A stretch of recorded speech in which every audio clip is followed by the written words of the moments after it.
जय श्री कृष्ण। साथियों, श्रीमद् भगवद गीता में मनुष्य के जीवन की प्रत्येक समस्या का समाधान मिलता है। भगवद गीता ऐसे प्रेरणादायक संदेशों का महासागर है जो जीवन से निराश मनुष्य को आशाओं से भर देती है। मित्रों, मुझे पूरा विश्वास है कि इस वीडियो को पूरा अंत तक देखने और शांत मन से इसकी बातों को सुनने और समझने के बाद न केवल आपके मन को असीम शांति का अनुभव होगा, बल्कि आपके विचारों में और जीवन में भी बहुत ही सकारात्मक बदलाव अवश्य आएंगे। मैं यह गारंटी के साथ कह सकता हूं कि जो कोई भी इस गीता सार को पूरा अंत तक सुनेगा और इसके ज्ञान को अपने जीवन में उतारेगा, उसे अपनी हर समस्या का, हर परेशानी का समाधान अवश्य मिलेगा। उसे वह सब कुछ मिलेगा जो वह पाना चाहता है। इसलिए इस भगवद गीता सार को आप हर रोज सुबह और रात में सोने से पहले अवश्य सुने। दोस्तों, श्रीमद् भगवद गीता में भगवान श्री कृष्ण कहते हैं, जो भी मनुष्य श्रद्धा से युक्त होकर और दोषों से रहित होकर इस गीता शास्त्र का अध्ययन, श्रवण और मनन करता है, वह सभी पापों से मुक्त होकर मेरे परम धाम को प्राप्त होता है।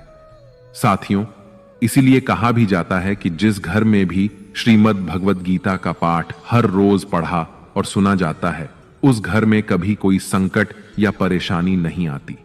भगवान श्री कृष्ण की कृपा और आशीर्वाद हमेशा उस घर पर बना रहता है और जीवन सुख, संपत्ति, धन, वैभव और आनंद से परिपूर्ण हो जाता है।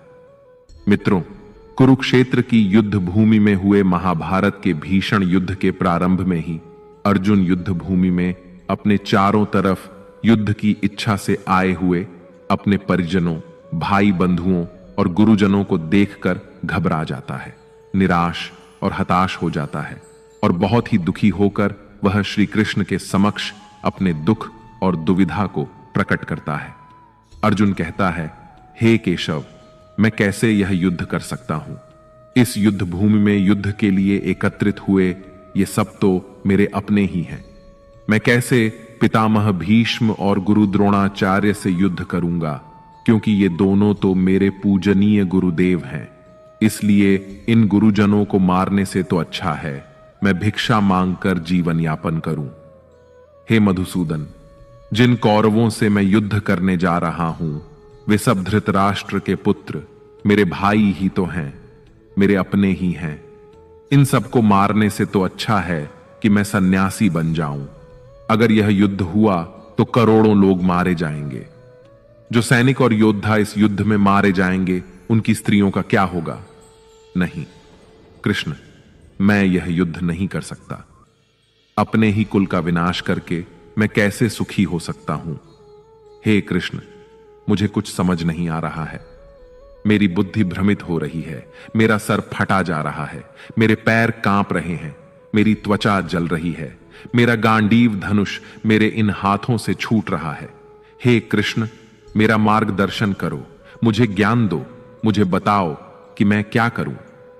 अर्जुन की इस दयनीय अवस्था को देखकर भगवान श्री कृष्ण ने श्रीमद् भगवद गीता का वो दिव्य और अलौकिक ज्ञान अर्जुन को दिया, जो न केवल अर्जुन के लिए बल्कि हजारों वर्षों से संपूर्ण मानव जाति के लिए और आज के आधुनिक युग में भी प्रत्येक मनुष्य के लिए मार्गदर्शक बना हुआ है।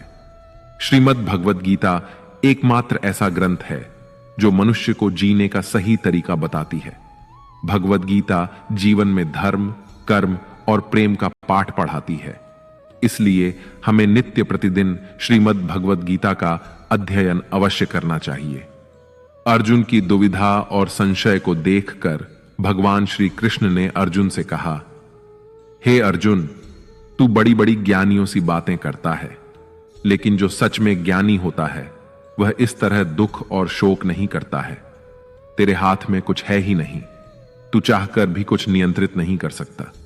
जीवन और मरण तो प्रकृति की नियति है। ये सब लोग वास्तव में मेरे ही द्वारा मारे जाएंगे। तू तो सिर्फ एक निमित्त मात्र है। इसीलिए जो ज्ञानी होता है वह किसी के मरने पर रोता नहीं है। ज्ञानी जन न ही बीते हुए कल का शोक करते हैं और न ही आने वाले कल की चिंता करते हैं।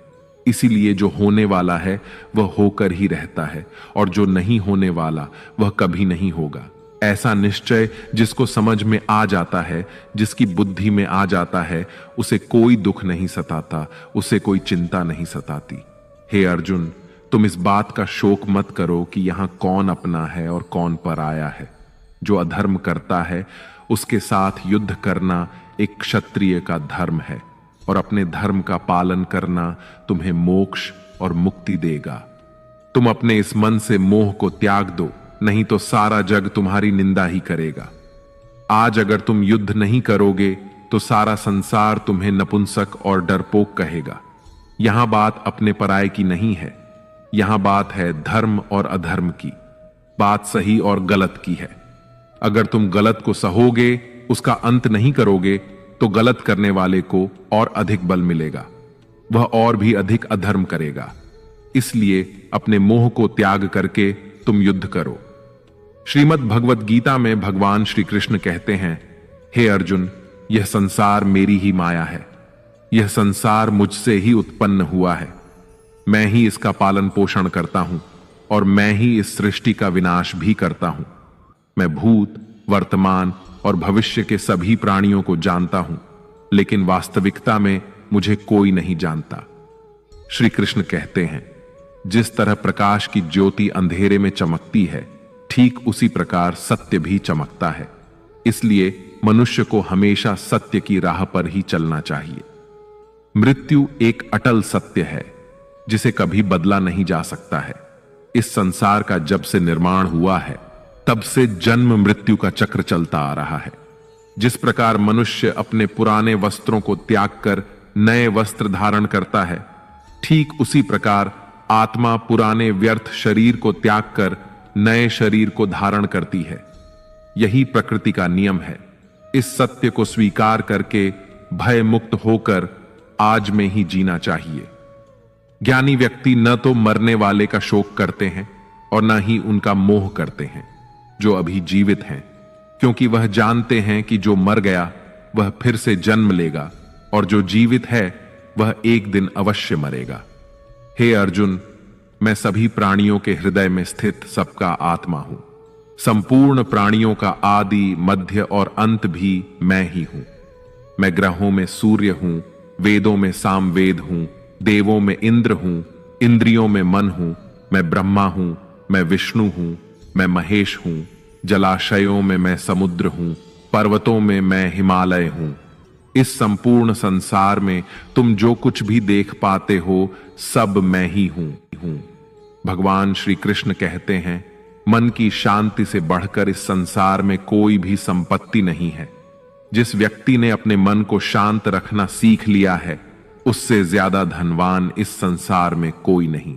मनुष्य के दुखों का कारण उसका मोह है। जितना अधिक मोह करेगा उतना ही अधिक कष्ट भोगेगा। श्री कृष्ण कहते हैं, जो हुआ अच्छा हुआ, जो हो रहा है अच्छा हो रहा है, और जो होगा वह भी अच्छा ही होगा। तुम्हारा क्या गया जो तुम रो रहे हो? तुम क्या लाए थे जो तुमने खो दिया? तुमने क्या पैदा किया जो नष्ट हो गया है? तुमने जो लिया यहीं से लिया और जो दिया यहीं पर दिया। जो आज तुम्हारा है वह कल किसी और का होगा, क्योंकि परिवर्तन ही संसार का नियम है।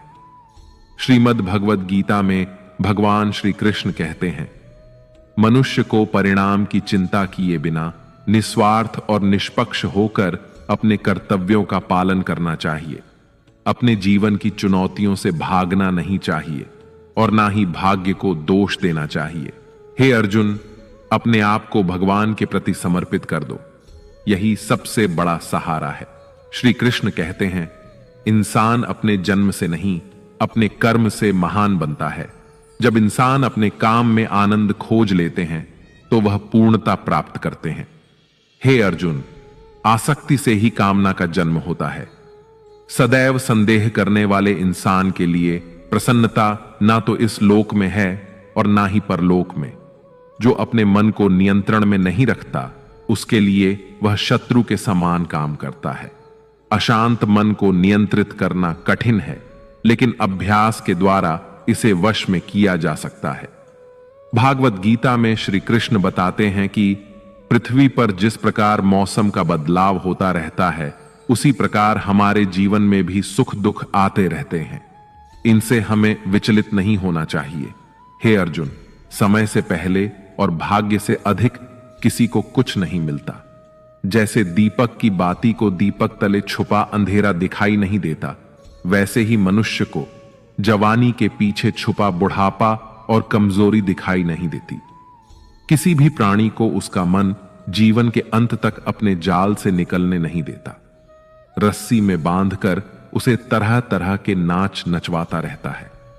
वह जीव को इतनी फुर्सत ही नहीं देता है कि वह अपने अंतर्मन में झांक कर अपनी आत्मा को पहचाने और आत्मा के अंदर जिस परमात्मा का प्रकाश है, उस परमात्मा का साक्षात्कार करे, उसे देख सके।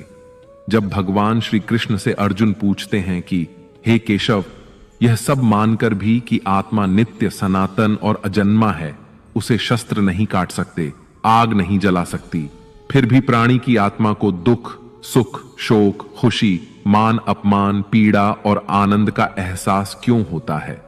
तब भगवान श्री कृष्ण कहते हैं, हे पार्थ, मैंने पहले ही तुम्हें बताया कि सुख दुख का आभास करना आत्मा का काम नहीं, शरीर का काम है। तब अर्जुन कहते हैं, हे केशव, शरीर को दुख और पीड़ा तभी होगी जब शरीर को कोई चोट लग जाए या उसका कोई अंग कट जाए। जैसे शरीर आग में जल जाए, उससे जो पीड़ा होती है वह तो शरीर की पीड़ा है, परंतु मानहानि होने से जो दुख होता है या मान होने से जो आनंद आता है, उसमें तो शरीर को कोई चोट नहीं पहुंचती। वह मानहानि का दुख, वह अपकीर्ति की पीड़ा तो आत्मा को ही होती है ना। तब भगवान श्री कृष्ण अर्जुन से कहते हैं, नहीं अर्जुन, यह कीर्ति अपकीर्ति, मान अपमान, ये लाभ हानि, ये जीतने का आनंद अथवा हारने की पीड़ा, ये भी आत्मा को नहीं होती। यह आत्मा का काम नहीं है, यह तो मन की शरारत है। भगवान श्री कृष्ण कहते हैं, हे अर्जुन, यह याद रखो कि प्राणी के शरीर का एक अदृश्य अंग है मन, जो दिखाई नहीं देता लेकिन सबसे शक्तिशाली हिस्सा है।